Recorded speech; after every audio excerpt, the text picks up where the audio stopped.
Ladies and gentlemen, thank you for joining us here today. I'm, of course, Gregory Guy. My name is Casey. And we will be presenting for your viewing pleasure episode 37. 37 episodes of the Bedcast. All right. 37. We're closing on that 52, man. Quite honestly. That's still a long way to go. Still a long way to go, but I mean, we're getting there. Right? Right. And keep plugging along. It's going. Yep. How you doing this week?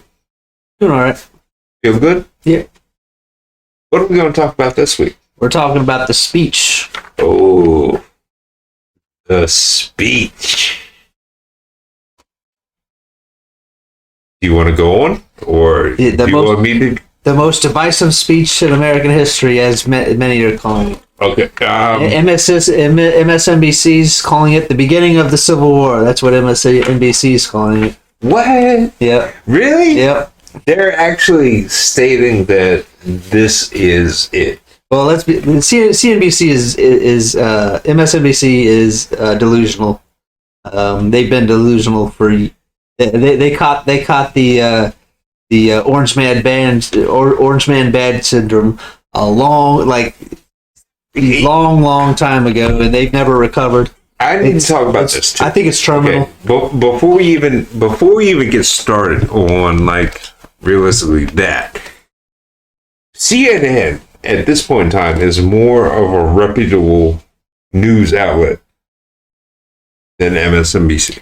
I don't think MSNBC has ever been a reputable news organization. I don't think never in its history has MSNBC been a reputable news source. I don't know. I think maybe at one point in time it was, because, I mean, back in the day, they mainly did financial stuff, which is they had the CNBC right. and everything, but obviously CNBC also...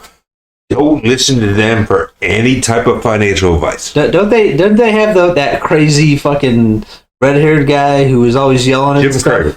Yeah, so that makes them non-reputable. Yes. Like I said, do not listen to them for any type of financial advice. Or, at this point, any advice whatsoever, because they're just going to twist the truth and lie to you.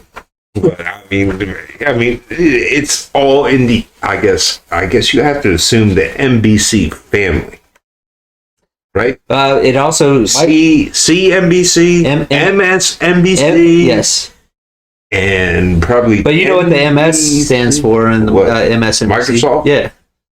Bill Gates. Enough said. All right.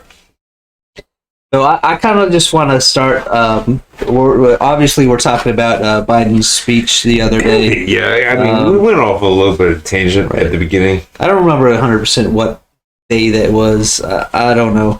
But I think it was Thursday. Thursday evening at Independence Hall in Philadelphia. Right. So I want to talk about, first of all, the optics.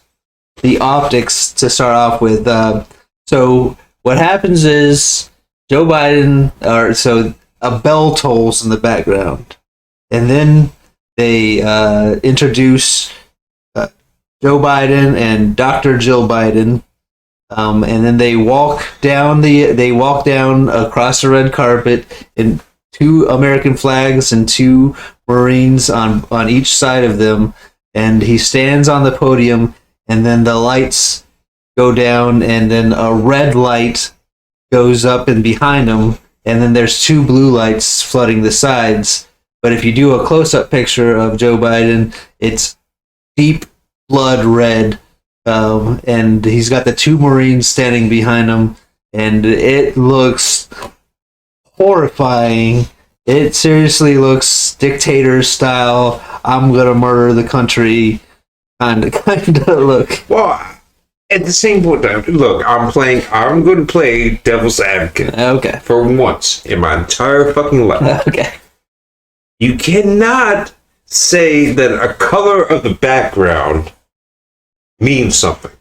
I'm not saying it means something at all, but the optics say a whole lot. When you just put that picture up, what do you think of? I honestly, I was terrified. That's why we're talking about it this week. So, and first of all, when that bell tolled, did you think anything? When the bell tolled before they introduced him? I did not. I was like, the Undertaker's about to come out here and start doing some wrestling. Oh, gee, the Undertaker. Oh, dong, dong, dong, dong, no. Oh wait, that's Kane's music. Sorry, I heard the wrong one. Yeah, realist guy. What is that? I don't know, but okay, the Undertaker. Yeah, I do remember the Undertaker from the WWF.